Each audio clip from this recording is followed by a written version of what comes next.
Hello नमस्कार दोस्तों, आप देख रहे हैं टाइम्स ऑफ भोजपुरी। आज मैं बहुत ही बड़ा खबर लेके आ गया हूं, तो बने रहिए हमारे वीडियो के साथ। चैनल को तो सब्सक्राइब नहीं किए हैं तो चैनल को सब्सक्राइब कर वीडियो को लाइक कर दीजिए।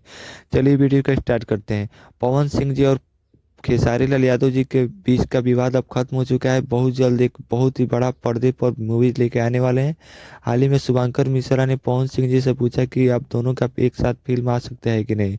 तो पवन सिंह ने बताया कि बहुत जल्द हम लोग का फिल्म आएगा ही। और खेसारी लाल यादव जी के मैनेजर भी हाल ही में बताए कि पवन सिंह और खेसारी लाल यादव जी का मूवी जल्द ही आने वाला है। तो पवन सिंह और खेसारी लाल यादव जी के मूवीज आने से कितने लोगों की खुशी हो रही है, कमेंट में जरूर बताइएगा। तो चलिए बात करते हैं उस मूवीज के बारे में। मूवीज काफी दर्दनाक और शानदार होने वाला है। इस मूवीज को ग्लोबल म्यूजिक जंक्शन बना रहा है, क्योंकि ग्लोबल म्यूजिक जंक्शन इस समय काफी धांसू फिल्म बना रहा है। क्योंकि खेसारी लाल यादव जी का एक मूवी दंश का टीजर आप लोगों ने देखा होगा, कितना लाजवाब और शानदार है। वैसे ही उससे भी खतरनाक शायद बना सकते हैं पवन सिंह और खेसारी लाल यादव जी का एक बहुत बड़ा मूवी।